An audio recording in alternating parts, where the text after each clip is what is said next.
Muito bom dia, seja muito bem-vindo ao nosso programa Manhã Viva. Hoje vamos falar sobre um testemunho de amor, que é a história da vida de um casal que mesmo antes do seu filho nascer tiveram que decidir se continuavam a gravidez ou a interrompiam.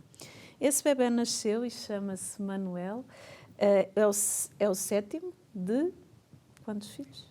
Eram 6, agora passou a ser 7. É o sétimo de 7 filhos. Exatamente. Tanto o pai como a mãe vêm de uma família numerosa. Mas o percurso desta vida passou por altos e baixos. No início os pais tinham decidido não continuar, porém quando chegaram ao hospital decidiram no último instante que iriam continuar com esta gravidez. Estão aqui connosco então o João Gomes da Silva e a Filipa Pinto Coelho. Sejam muito bem-vindos ao nosso programa. Obrigada. Muito obrigado. Mas como de manhã é que se começa o dia, vamos iniciar a nossa manhã com um momento de oração em que eu convido aí em casa a invocar juntamente comigo a Santíssima Trindade. Em nome do Pai, do Filho e do Espírito Santo. Amém. E hoje vamos começar a nossa oração com um poema feito pela irmã do Manuel, que diz assim: quando tudo se começa a complicar, temos aquele medo de falhar e escondemo-nos atrás do pensamento, perdidos no nosso próprio medo. Há algo que é mais forte, que não nos deixa andar, que te impede de falar, que te obriga a pensar. No início a tristeza e a grande incerteza, choro e medo, mas guardam em segredo. De seguida vem o porquê. Porquê eu? Porquê a mim? Mas depois de tudo percebes que não é o fim. E quando achas que não há volta a dar e que vais ficar eternamente a chorar, há um sorriso que aparece para ficar. E depois deste belíssimo poema, feito por uma jovem de 21 anos, não é? Vamos rezar uma Ave Maria, entregando esta família e todas as famílias que têm os seus desafios, as suas dificuldades, ao Imaculado Coração de Maria, para que ele seja o refúgio de todas as famílias. Ave Maria, cheia de graça, o Senhor é convosco. Bendita sois vós entre as mulheres, bendito é o fruto do vosso ventre, Jesus. Santa Maria, Mãe de Deus, rogai por nós, pecadores, agora e na hora da nossa morte. Amém. Nossa Senhora do Rosário de Fátima, rogai por nós. Em nome do Pai, do Filho e do Espírito Santo. E antes de começarmos a falar sobre este testemunho de amor, vamos saber quem é o João e quem é a Filipa, para quem está lá em casa vos conhecer um bocadinho melhor. Força. Diz tu quem é a Filipa? Podemos trocar, tu dizes quem eu sou. Então eu digo, a Filipa, eu começo pela Filipa. A Filipa é assim uma mãe muito dedicada de uma família muito grande.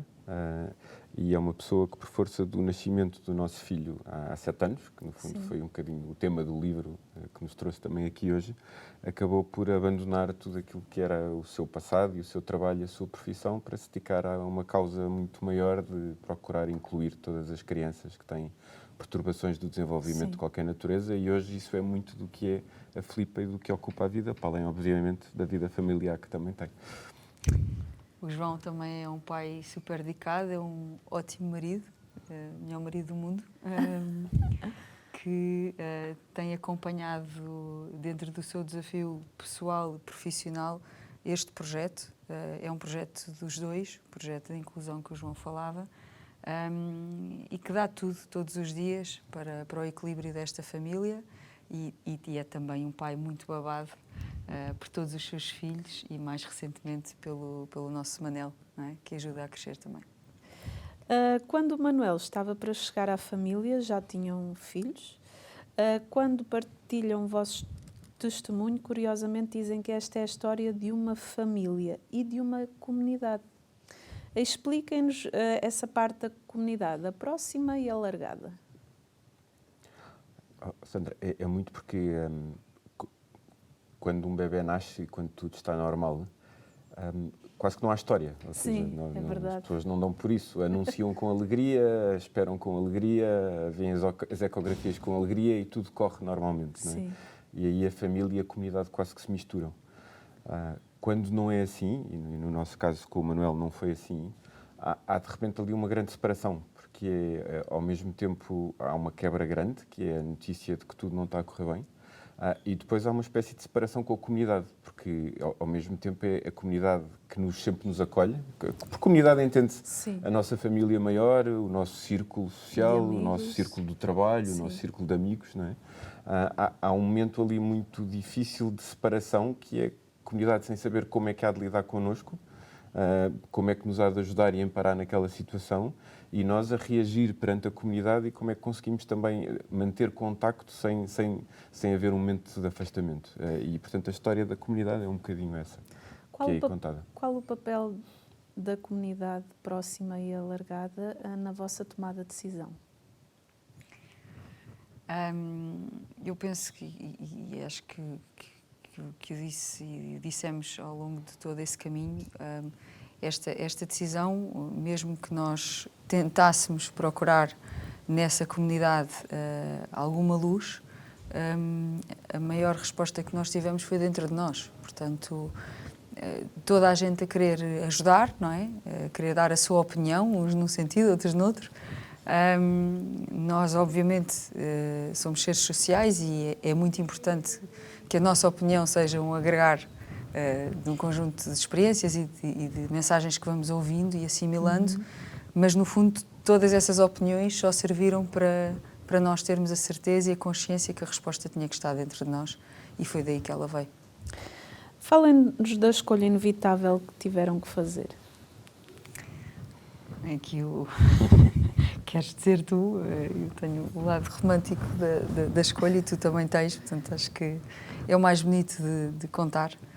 A escolha que tivemos de fazer foi a melhor escolha da nossa vida, no sentido da consequência que isso teve. Foi a decisão mais difícil da nossa vida também, não é? Porque foi muito complicado para pessoas como nós, e agora falando também por mim, nunca me passar pela cabeça sequer colocar uma questão destas em questão, da duplicação. E de facto o equilíbrio que uma pessoa tem que encontrar na vida com os desafios de ter uma família grande, onde também há outros filhos, há outras crianças, que num dos diagnósticos cardíacos ao Manel basicamente dizia: olha, ficas aqui, que isto é uma vida de hospital, até não se sabe quando. É muito difícil. Portanto, nós costumamos dizer, acho que se estivéssemos sozinhos nunca na vida seria um ponto de interrogação, pelo menos estou a falar por mim. Na realidade familiar foi um desafio enorme, não é? Foi até olharmos para nós, olharmos para dentro, sentirmos muito interiormente o que é que poderia sair daqui. Acho que ouvimos os dois ao mesmo tempo esse sinal, esse coração, argumentos mais e menos racionais, e fomos para a frente. Até porque nós tendemos a pensar na vida que há sempre uma decisão certa. Sim. Quando se fala de uma decisão inevitável é um pouco isso. Mas às vezes é tão difícil de chegar ao que é que possa ser a decisão certa que nós nos vemos muitas vezes paralisados. E aqui, como a Filipa estava a dizer, foi muito isso, foi o olhar para um lado. O que nos deram naquela altura foi: vocês podem escolher entre decidirem por vocês mesmos não terem este filho, ou decidirem ter este filho, sendo que ele, se algum dia chegar aos 18 anos, vai ser uma sorte. O mais provável é que passe a vida toda num hospital e vocês nunca mais vão ver os vossos outros 6 filhos que estão cá fora. E como é que se pesa isto, não é? Sim. Ou seja, não é uma decisão, mais que uma decisão inevitável, é uma decisão impossível. É como é que se pesa, não é? Em que momento da gestação é que foi confirmado que o bebê iria ter trissomia 21 e também a questão da malformação do coração? 15 semanas. 15 semanas. 15 semanas depois foi feito o exame, a amniocentese que confirmou, mas foi tudo ali nas 15 semanas e tínhamos ali o limite das 24, não era? Sim. Ou seja, toda esta questão que o João conta no livro do hospital passou-se ali basicamente uma semana antes do Natal. O que é que acontece depois deste diagnóstico? Depois do diagnóstico, enfim, é um turbilhão de dúvidas, falar com médicos, saber opiniões, não é? Clínicas sobre o que é que isto significava. curiosamente, a trissomia 21, que foi assim o primeiro choque que houve, não é? Choque porque quando alguma coisa não está bem, nós ficamos em choque, não é? Claro. Acabou por ser depois um problema secundário, porque o tema do coração era muito, muito mais complexo do que isso. E, portanto, foi tentar perceber em desenhos, em esquemas, em opiniões, o que é que isto significava, que esperanças é que existiam, e tentar reunir lá está, o tal conjunto de opiniões, de informação, que depois nos ajudasse a nós decidir. Foi um caminho feito, eu acho que eu e o João temos uma coisa que nos protege muito, que é temos um sentido de humor muito apurado. E eu lembro-me que depois de uma dessas opiniões, em que basicamente nos disseram, olha, nem se metam nisso, porque isto é uma... Atenção, que isto não tem nada a ver com valores éticos ou não, mas é um caminho de hospital, vocês têm uma família. Acho que me lembro que chegámos cá fora e tivemos um ataque de riso os dois. Porque às tantas, quer dizer, pior que aquilo era impossível. Sim. E eu acho que isto também é uma forma de... Lá está, eu entendo isso hoje assim, como eu entendo para trás uma série de sinais que foram acontecendo e que acho que levaram também Sim. ao projeto que temos hoje em mãos. Acho que é Deus a falar connosco e acho que é tentar tirar peso em momentos que, de facto, humanamente são impossíveis de superar. Sim. Portanto, só pode ter sido com a ajuda de Deus que isto se concretizou. Com certeza.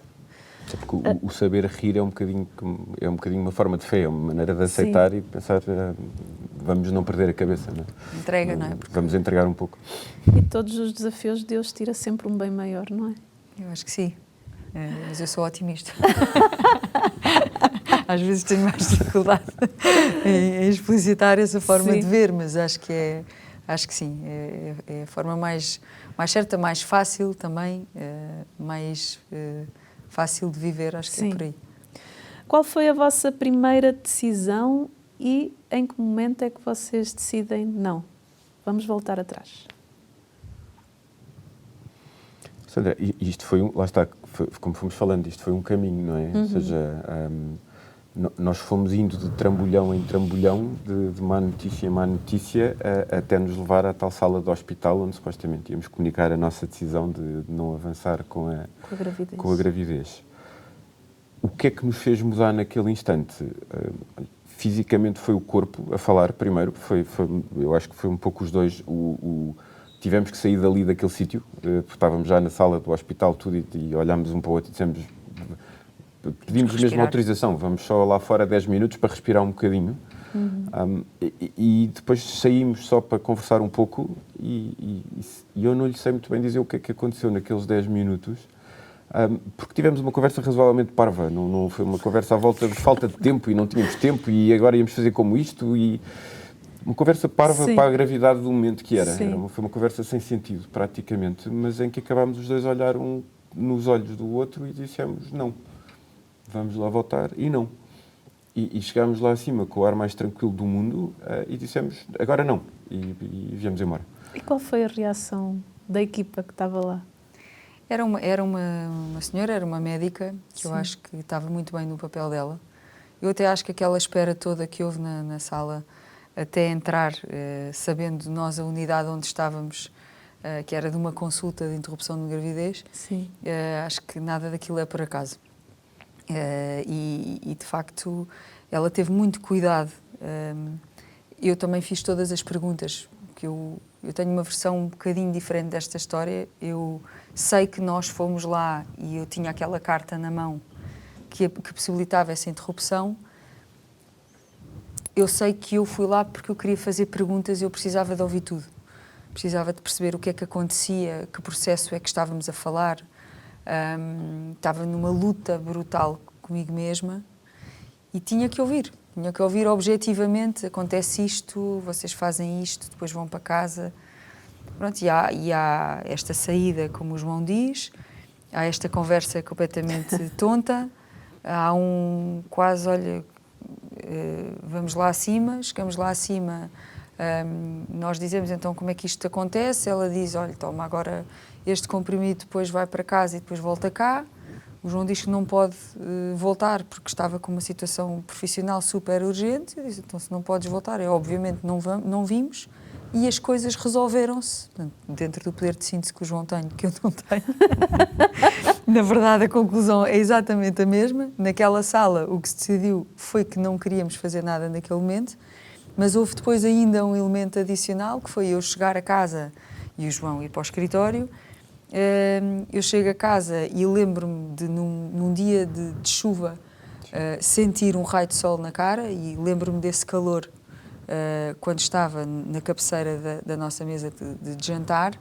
E foi assim foi um raio de luz, foi um raio de sol, foi um quentinho que eu senti. E olhei para a esquerda, vi as minhas 2 filhas a vir ter comigo só porque sim, porque vinham-me dar um abraço. A seguir peguei no telefone, mandei uma mensagem ao João, disse está tudo bem, qualquer coisa assim.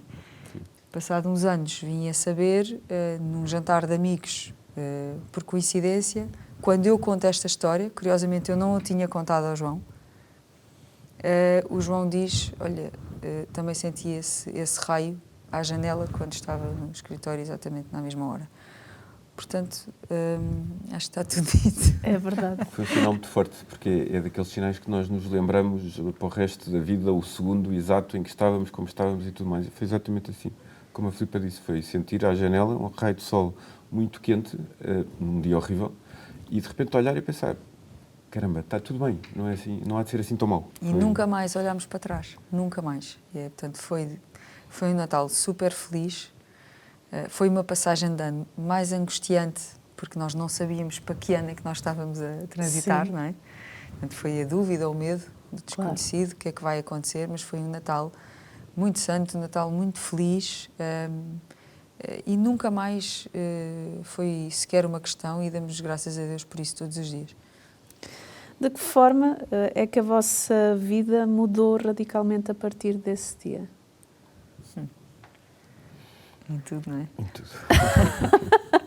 Nós costumávamos ter fins de semana em que dormíamos, ou seja, já estávamos naquela versão também do... Pois, os filhos estavam mais crescidos, estavam não era? mais crescidos, mais independentes, não é? Foi muito bom o caminho da descoberta também do João, de um João pai de um filho em comum que eu não conhecia. Conhecia pai dos filhos e também um bocadinho pai das minhas filhas, que é assim, uma pessoa muito presente, e foi conhecer este lado, e nós também, enquanto casal, a crescermos nessa relação com esses desafios e com essas conquistas.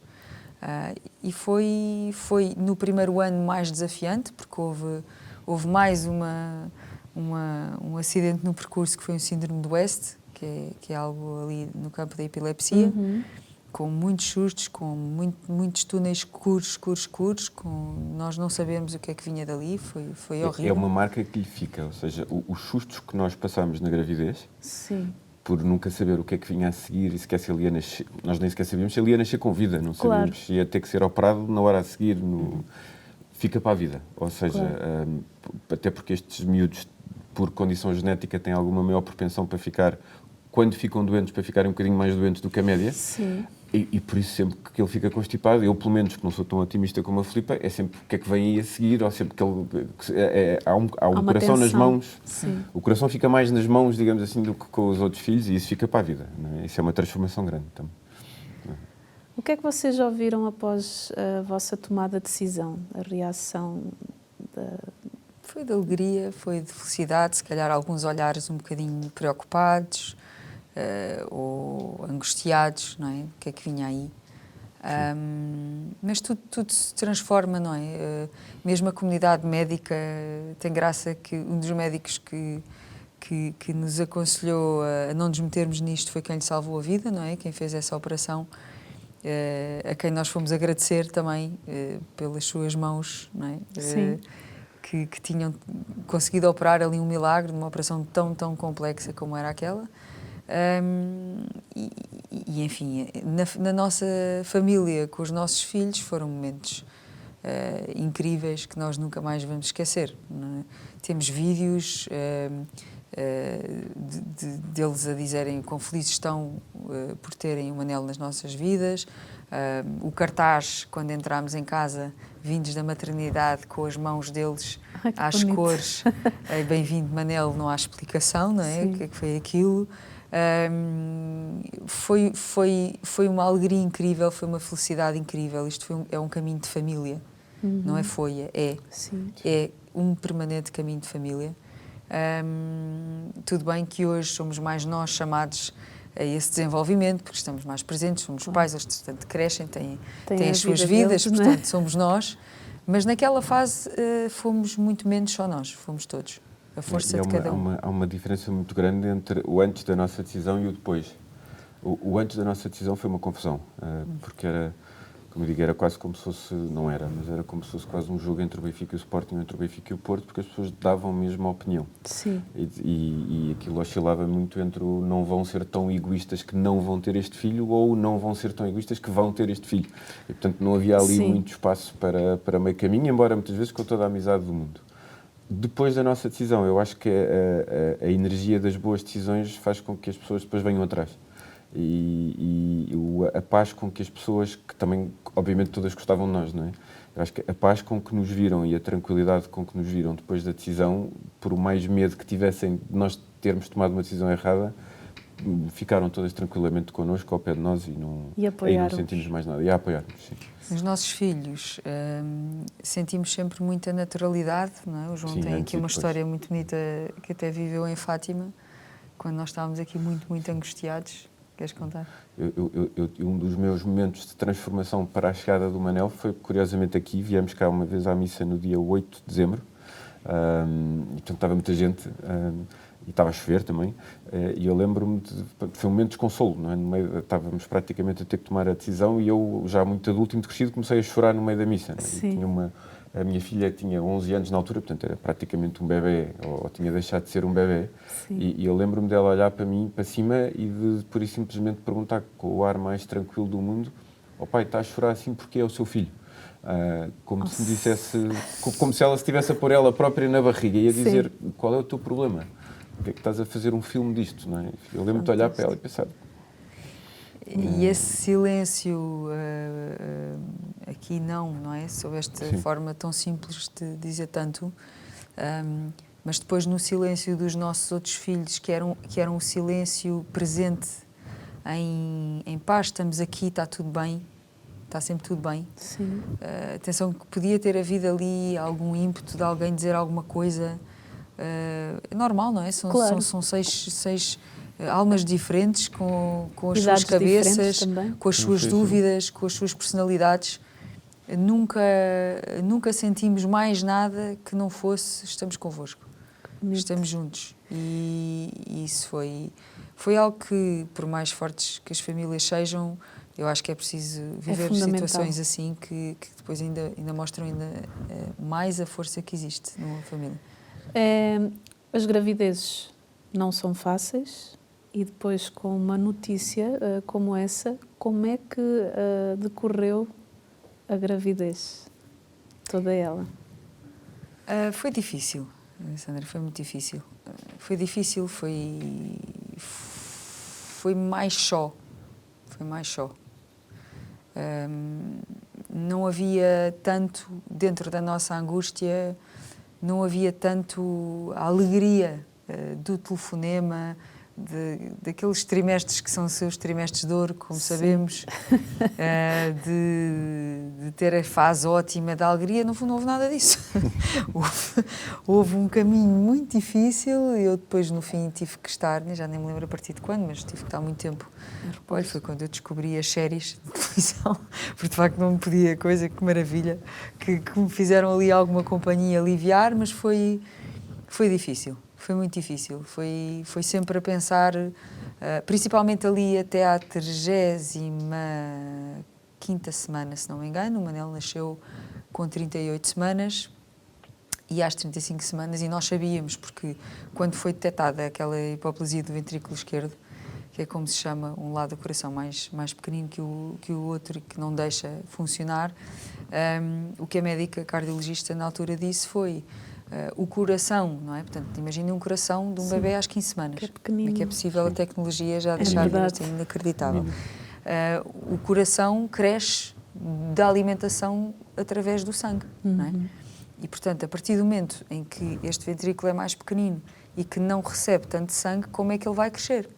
Logo, as hipóteses do coração crescer eram muito, muito diminutas. Tivemos o mundo inteiro a rezar por nós, eu sei, desde as irmãs missionárias em África, através de uma tia minha. Tínhamos o mundo inteiro a rezar por nós, eu acho, não tenho a certeza. E de repente, quando às 35 semanas vamos fazer um exame e a médica diz, eu não tenho explicação para o que eu estou a ver, porque de facto o coração cresceu, houve então aí... Acabou-se o isolamento, eu fiz um post no Facebook, ainda hoje me lembro, porque até lá estava caladinha, porque eu gosto de dar boas notícias. E, portanto, a seguir veio o post e veio o mundo inteiro dar parabéns e força e tudo. De facto, as redes sociais para isto são excepcionais, porque dão a força quando ela é mais precisa, quer dizer, eu senti isso. E vem essa notícia e enche-nos de esperança, então vem a alegria toda outra vez, que atenção, que há uma esperança, mas só com o dia do nascimento é que se ia conseguir medir, porque havia uma medida mínima para que o coração pudesse funcionar de forma autónoma, ou seja, depois da dita operação. E de facto o Manel nasceu, nós com o coração nas mãos, sem saber o que é que ia acontecer, e ele estava exatamente no limite para poder ser aproveitado, e foi aproveitado, e foram as tais operações a seguir, mas não na lógica da hipoplasia que era esperada. A partir daí foi sempre a subir. Isto teve a mão de Deus, de certeza. Não tenho qualquer dúvida, não temos qualquer dúvida. Nós já vimos que esta história é uma história de amor e vocês também referem isso. Porquê é que vocês tanto referem que é uma história de amor? É uma história muito bonita de amor para nós, porque, enfim, se nós olharmos para o amor como um bocadinho o sairmos de nós e o sabermos entregar aos outros, isto foi uma história de muito amor entre os dois, porque é preciso muito amor para viver uma situação destas. Foi uma história de muito amor que se construiu para o nosso filho, porque foi preciso ultrapassar um conjunto de grandes barreiras para chegar a senti-lo, para poder sentir o amor por ele, para o querer. E foi uma história muito bonita de amor da nossa família como um todo, porque foi aquilo que permitiu também criar as condições para que ele chegasse. E nós acreditamos que este amor todo, mais o apoio de todas as pessoas que tivemos, fez estas coisas. Fez com que ele chegasse com o coração a poder ser aproveitado, fez com que ele conseguisse crescer bem, com que a operação ao coração tenha corrido bem e com que ele hoje esteja cá. E com que nascesse o projeto que nasceu a seguir. Portanto, é um amor que cresceu e que se espalhou e que deu frutos. Dilatou. Isso. Não é? Pois é, já chegamos ao fim da primeira parte do nosso programa. Não desligue, fique connosco para continuarmos a ouvir este belíssimo testemunho de amor. Até já.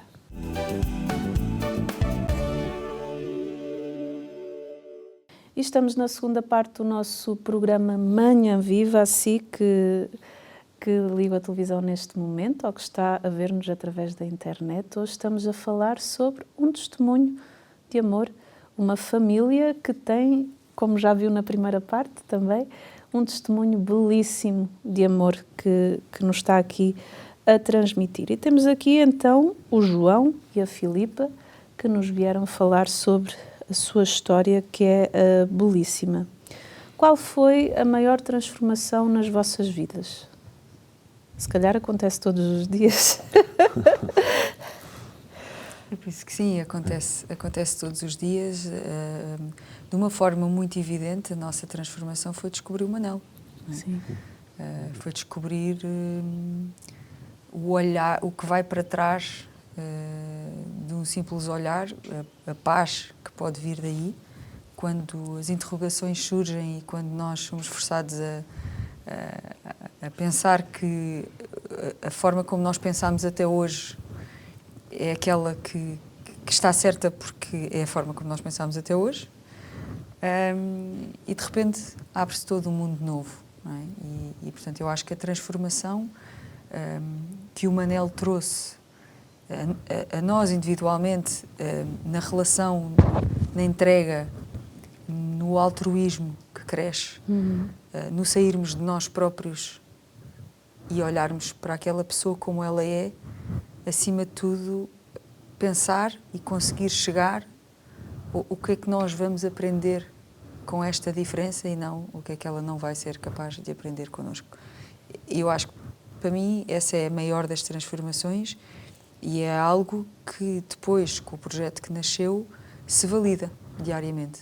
E se não fosse o Manel, eu não seria capaz de presenciar tanta transformação junta nessa entrega e nesse olhar para os outros e no tão bom que é. E isto não é frase nenhuma feita, porque nós testemunhamos isso todos os dias nos nossos cafés e naquilo que fazemos. É literalmente isso. Que bom que é, que tanto que nós crescemos com a alegria de dar uma vida melhor e de mudar o olhar sobre esta realidade. E isso torna-se um desafio que nos dá uma missão de vida. Portanto... Se eu puder resumir numa palavra, isto também que a Filipa está a dizer, a grande transformação para mim é só a diferença. Nós dizemos sempre que somos abertos à diferença e tudo, mas é um bocadinho conceptual, não é? Porque todos nós vivemos num certo meio, com certos amigos, com uma certa profissão e, portanto, quer queiramos, quer não, estamos habituados ao parecido, ao semelhante, não é? Sim. O Manel, na nossa vida, foi um choque de diferença muito grande, porque ele tem uma diferença que o marca, mas o mais bonito da diferença dele não é a diferença, é o depois de se ultrapassar a diferença, perceber que é igual. E o que isso depois lhe abre, ou nos abre, ou dá para abrir os olhos para a diferença na vida, e o que isso faz de aceitar a vida muito mais facilmente como ela é, e de incorporar os outros e o que eles têm de bons, é uma transformação gigante. Isto permite depois o tal fruto que a Filipa teve a dizer, os frutos que a Filipa teve a dizer, mas tem a enorme vantagem também que lhe muda todo o olhar para a vida. A pressão que nós temos às vezes com os nossos filhos, ou com os nossos amigos, eu lembro-me, tipo, os meus filhos, se algum não tinha boas notas, ou se algum era um bocadinho diferente, não, era uma ansiedade gigante. Isso passa tudo. Claro. Isso passa tudo. Porque passamos a tentar perceber que quando as pessoas são diferentes, têm que saber encontrar o caminho delas para expressar a diferença delas para que possam ser iguais. Exato. E faz de nós melhores pessoas, eu acho. Eu acho que nem eu nem o João nos considerávamos pessoas egoístas ou piores pessoas, mas descobrimos que hoje somos, sem juízo subjetivo nenhum, mas eu sinto-me uma pessoa melhor, sinto-me uma colega melhor, sinto que dou menos importância aos detalhes. Isso na relação profissional só ajuda, não é? O respeito pelas outras pessoas, o perceber que todos nós somos pessoas com as suas diferenças, com as suas dificuldades, o não impor, se calhar, nada mais facilmente, porque há a noção da diferença. E é isto, a noção da diferença é não só a diferença em si própria, como também eu sou diferente da Sandra, sou diferente do João, somos todos diferentes uns dos outros. E eu acho que a fisionomia, o projeto de abraçar a diferença, o estudar de facto o que é que são esses desafios, faz-nos mais conscientes de que de facto cada pessoa é uma pessoa. E isso ajuda na relação com os outros. Nós na comunidade temos muitas famílias numerosas e todos falam que o último filho é aquele que recebe o amor de todos. Há muita ciumeira lá em casa. E dizer que ele é o amoroso, o último filho é o mais amoroso e é o que recebe amor de todos. Podemos dizer que isso acontece na vossa família? Sim, e neste caso é multiplicado, porque claro. o Manel em si mesmo vai crescendo, mas é sempre um bebê grande. Portanto, fica feliz com um abraço, fica feliz com uma atenção, não vai crescendo naquele sentido de querer mais coisas ou de se tornar exigente ou não. A alegria dele é sempre aquela alegria infantil de receber um abraço ou de receber um carinho de alguém ou de alguém brincar com ele. 8, não é? E recebe isso vezes 8. Até porque, como os irmãos do Manel não são muito próximos em idade, nem sequer há aquela coisa da picardia das idades nem nada. Portanto, ele tem... É aquele que vai às cavalitas e que se vamos passear lá vai às cavalitas e está sempre ali, é um elemento agregador e vai ser sempre assim, não é? Em que momento é que vocês decidem então escrever um livro? E qual o tema desse livro? Olha, isso foi mais uma decisão minha, porque era um projeto que eu tinha na cabeça desde que o Manuel praticamente tinha nascido.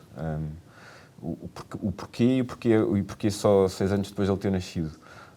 Porque é muito fácil. Foi tal o espanto que eu tive com o nascimento do Manel, foi tal a alegria tranquila de encontrar alguém igual a mim, que me tinham pintado como uma pessoa radicalmente diferente da minha. E estes miúdos, ou pelo menos este miúdo, falando agora sobre o meu filho, tem um encanto, uma alegria e uma presença muito especial, e irradiam boa energia. Eu não sei dizer isto de outra forma, mas ele irradia boa energia. E, portanto, a alegria e o espanto de ter este contacto com esta outra pessoa fez-me pensar, eu tenho que fazer alguma coisa com isto, eu tenho que avisar, eu tenho que dizer às pessoas que isto não é o filme de terror que pintam durante a gravidez, que isto não é o pesadelo que as pessoas descrevem, que isto não é o horror que às vezes é descrito. No fundo, senti-me que alguém me tinha prometido uma vida infeliz para sempre e que eu tinha descoberto o paraíso. Foi aquele choque do nascimento do Manel. E na altura tinha uma vida muito complicada, porque trabalhava praticamente 16, 17 horas por dia e não tinha esse tempo. E muito curiosamente, quando a minha vida levou uma volta e esse tempo apareceu, o meu primeiro impulso foi: agora consigo. E assim o fiz. E como é que se chama o livro? Chama-se Manuel, curiosamente. E lançaram esse livro no fim do ano passado, em setembro, outubro. E como é que tem sido a reação ao livro? Tem sido o livro, para além deste objetivo de ser, no fundo, a revelação do meu espanto, é muito a procurar dar alguma luz às famílias que possam passar por situações semelhantes. Porque nós sentimos alguma falta de apoio, alguma falta de explicações, isto é tudo muito escuro. E, portanto, isto é, no fundo, só dar um testemunho, que é dizer, isto de facto é difícil, mas isto é um caminho que se faz, e no nosso caso nós fomos uma família com muita sorte, porque fomos abençoados com um desfecho muito feliz e que nos transformou e que nos permitiu levar para a frente não só o Manel quando chegou, como levar a vida com outro olhar desde que chegou. E, portanto, foi muito a tal intenção de passar testemunho. Sim, para as pessoas depois entenderem e fazerem o que entenderem, mas passar esse testemunho. Portanto, nesse sentido, a reação, temos tido muita sorte, foi sempre muito simpática, tem sido muito boa e muito acolhedora. Mas muito com este objetivo de trás, que foi só ajudar, acender uma vela. Há pessoas que nos dizem, eu sinto que já sou vossa amiga da vida toda só por ter lido este livro e de conhecer a vossa história, que é bonito. Sim. Eu sou suspeita, mas cada vez que pego no livro e nas revisões que houve e depois do livro ser publicado, não consigo parar de ler e todas as vezes parece que estou a viver aquilo e é tão bonito sentir a explosão de amor com que o João escreve, que é de agradecer todos os dias e, portanto, eu acho que devia ler ainda mais vezes, porque a vida também é um desafio, também trouxe outros desafios, claro, como é lógico, não é? Depois achamos, temos aqui uma luz tão grande que achamos que ela é suficiente para mudar um bocadinho o mundo, e isso traz uma responsabilidade grande e, portanto, esta leitura, se vier mais vezes, vai ajudar também nesse caminho. Vocês, desde o início do programa, têm falado que surgiu um projeto. Que projeto é esse que vocês têm referido? Portanto, quando o Manel acabou de nascer, recebi um telefonema de uma amiga a convidar-me para me juntar a um grupo de pais que tinham filhos com alguns desafios de desenvolvimento. Eu tinha a especialização do marketing, era um bocadinho para tratar dessa área. Criou-se ali um projeto que se chamou Associação Vila Convida, nasceu em 2016, dezembro de 2016. Esse projeto queria trazer algo novo para o tema da mudança de olhar. Mudança de olhar essa que se impõe para que exista menos exclusão de pessoas com estas características.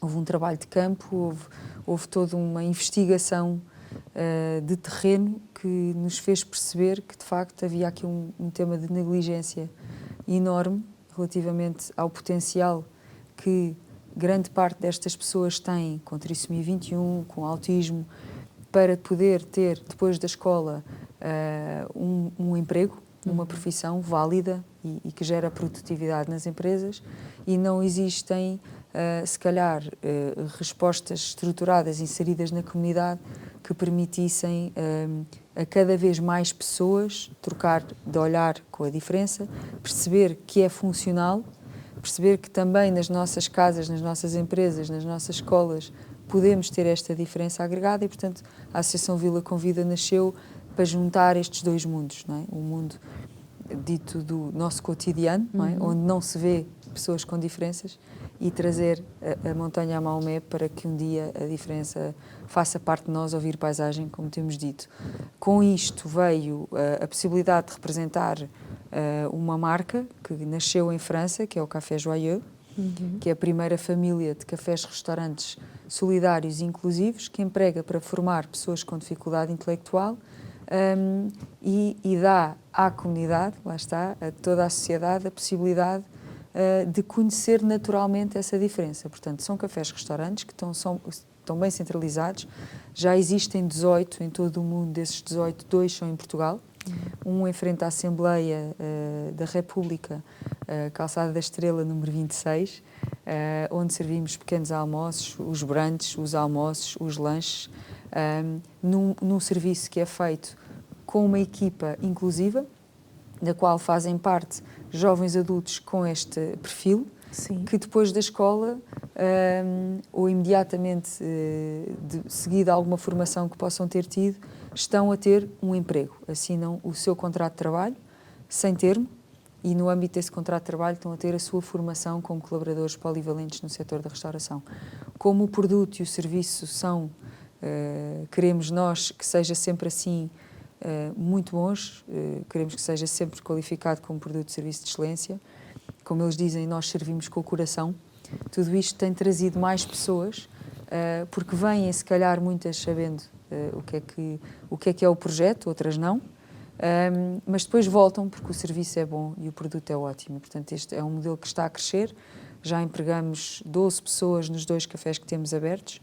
Vamos abrir um terceiro em Cascais agora em julho, onde vamos empregar mais 12 destes jovens, e um outro numa empresa, Coffee Diz, em setembro, onde vamos empregar mais 7 destes jovens. Portanto, a Vila Convida representa esta grande missão, porque houve um alinhamento muito grande com os fundadores desta marca, pessoas extremamente solidárias, francesas, que hoje acho que fazemos todos parte desta grande família, e também desenvolve outra atividade de inclusão destas pessoas nas empresas, dando formação às equipas em várias áreas de atividade, contribuindo também para que as próprias empresas, hoje até por força da chamada lei das cotas, possam ser inclusivas e conhecer esta mais-valia que existe na diferença.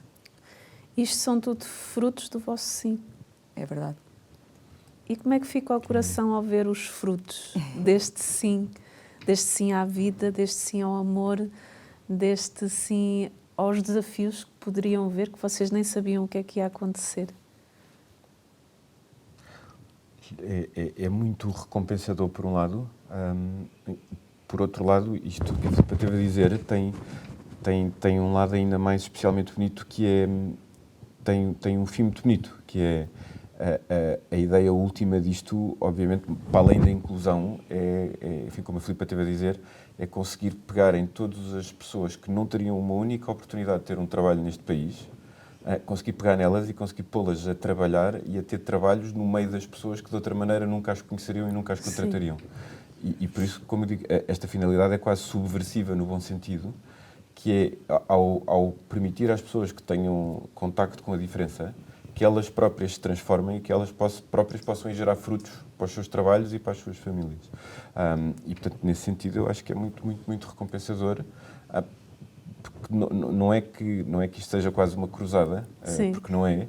Isto é feito com muita alegria, com muita tranquilidade, mas é com a esperança de permitir que as pessoas percebam que o facto de uma pessoa ter dificuldades intelectuais, e hoje em dia são milhares de miúdos nessas condições que nós sabemos, entre os déficits de atenção, as hiperatividades e a grande maioria desses problemas são invisíveis, como se costuma dizer. Pelo facto de uma pessoa ser assim, não quer dizer que esteja condenada a vida toda a não ter um trabalho, ou a não ser realizada, ou a não ter dignidade. E o que nós pudermos, principalmente através do trabalho da Filipa, contribuir para isso para o futuro, é uma semente entre muitas outras que estão a ser plantadas neste país para poder, enfim, que o mundo fique um bocadinho melhor. O coração cede-se, acho eu, todos os dias. Acho que é isso que faz. este projeto, porque nós crescemos, não é? Nós ouvimos isso todos os domingos. E se fôssemos à missa todos os dias, acho que era todos os dias da semana, a mensagem é essa. Nós cedemos todos os dias, nós esquecemos de nós próprios, isso às vezes é perigoso, não é?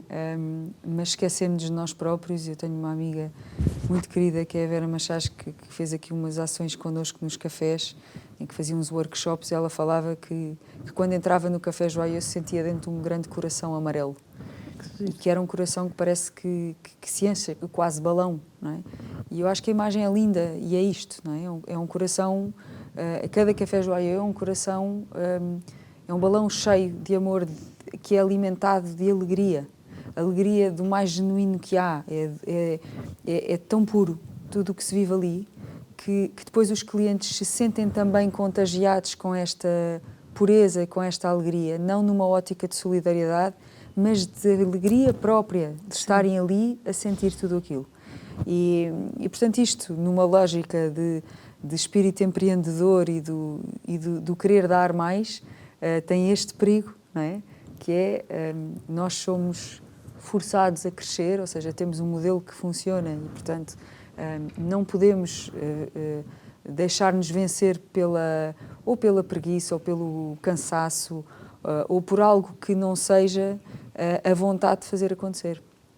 E quando sentimos que isso é transformador, que o modelo funciona, que começa a caminhar para a via da sustentabilidade, não é? Que se paga a si próprio, sem exigir esse esforço enorme daquilo que tradicionalmente acham que sustenta este terceiro setor, que são os donativos. Quando as pessoas percebem que podem participar de outra forma, simplesmente porque vão beber um café ou porque querem ter o café em cápsulas na sua casa, ou o que seja, tudo isto se alimenta, se autoalimenta. E então já fazemos todos parte desta comunidade, já não é só a Vila Convida, já não é só a equipa da Vila Convida ou quem está à frente do projeto, já somos todos que nos tornamos embaixadores. Sim. E por isso é que é algo que cresce. Eu vejo que o amarelo faz parte desse projeto e algumas coisas que eu li, o amarelo é sinal de nobreza. Fale-nos dessa cor, porque o amarelo? Tem graça fazer essa pergunta, porque quando a Associação Vila Convida nasceu, as nossas cores eram o azul e o verde. Sim. E o verde, acima de tudo, por ser uma cor da esperança. Mas o nosso projeto quis ser mais do que isso. A nossa aposta com este projeto é a comunicação do positivo que existe e da alegria que existe nos talentos, nas capacidades que nós podemos descobrir. Sim. E, portanto, a cor da alegria é o amarelo. Não sabia que era a cor da nobreza. Sim.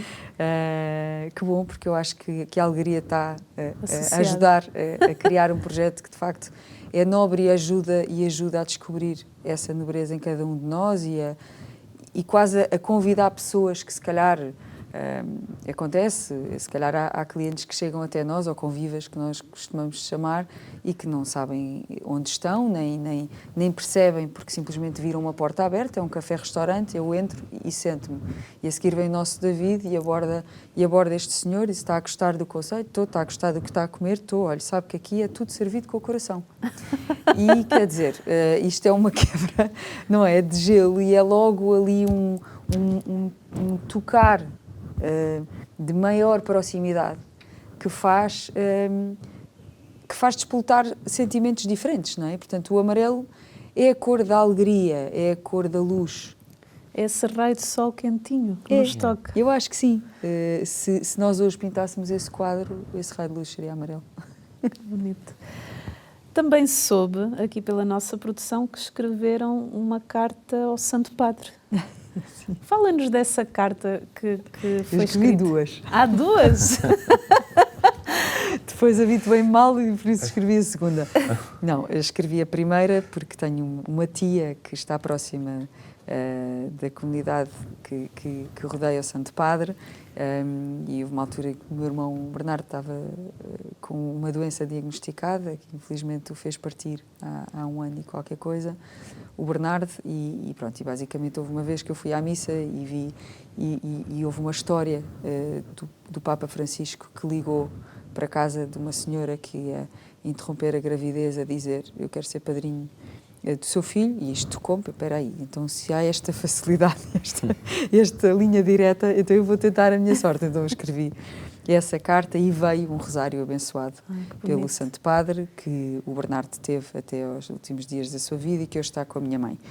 Posto isto, quando vem esta angústia e esta zanga enorme em que eu estava também, a vida não foi fácil, houve aqui um crescimento com alguns precalços e agora era o momento de ser feliz. Pronto, era o momento de gozar o nosso filho, gozar a nossa gravidez, gozar o nosso casamento, que era o crescimento do nosso amor num outro formato. E eu estava zangada e, portanto, desabafei numa carta que escrevi ao Papa. E disse que estava zangada e que não ia continuar com aquela gravidez, que merecia ser feliz. E expliquei porquê. E lembro-me do sítio onde estava, escrevi essa carta, seguiu. A história que o João contou das escadas e do hospital aconteceu exatamente uma semana depois dessa carta ter seguido. A história do raio de luz também veio uma semana depois dessa carta ter seguido. Ninguém me garante que o Papa Francisco leu essa carta, eu sei que ele leu. Ou então, se não leu, Deus leu. Exatamente. Porque foi coincidência a mais. E foi isso. Portanto, foi mais uma prova, quer dizer, agora com os frutos ainda maiores. No caso do Bernardo, foi um caminho de transformação que ele também fez e que ajudou muitas pessoas com a sua fé e com a sua alegria e força de viver. No nosso caso, isso deu outros frutos que ainda hoje estão a crescer. O nosso fundador diz que nada é coincidência, tudo é providência. Ou desdicência, como nós costumamos dizer. O nosso programa está mesmo na reta final. Uma mensagem final para quem está lá em casa. Força. Para além de agradecer muito o convite de estarmos aqui, gostámos muito de conversar consigo, eu acho que o testemunho melhor que nós podemos dar é o de que há sempre um amanhã melhor. Nós passamos por muitos períodos de provações, em que às vezes achamos que temos paredes à nossa frente, e com um pouco de fé, e com um pouco de alegria, e com um pouco de crença no dia do amanhã, podemos simplesmente dizer que sim e aceitar que o dia que vem a seguir vai ser melhor. Eu acho que é o melhor testemunho desta história. Do meu lado é isto e dizer não tenham medo. Desafios temos todos, acho que conseguimos sempre contornar, dar mais de nós para contornar esse medo. O medo impede muita coisa e impede muita descoberta. Procurem informação quando existem essas situações, porque ela existe, pode ser difícil de encontrar, mas existe. E com esta palavra tão pequenina e que hoje me perguntam quem é que foi a pessoa, quem é a pessoa que a inspira todos os dias, há vários testemunhos, mas é Nossa Senhora, porque é uma pessoa do sim. É verdade. E, portanto, o ser uma pessoa do sim é um compromisso grande, mas também traz muitas alegrias. Parabéns pelo vosso testemunho, pelo vosso sim. E vamos estar também unidos em oração pelos vossos projetos, pela vossa família. Obrigada. E muita força nessa caminhada. Obrigada. Muito obrigada. E assim que está aí desse lado, o nosso bem-aja, porque, olha, um programa como este é fantástico e é você que aí em casa nos ajuda a mostrar testemunhos belíssimos de vida como este. Então, obrigada por nos ajudar a evangelizar, por nos ajudar a levar testemunhos a tantos lugares, a tantas casas, a tantos corações. Assim me despeço, até ao próximo programa, se Deus quiser.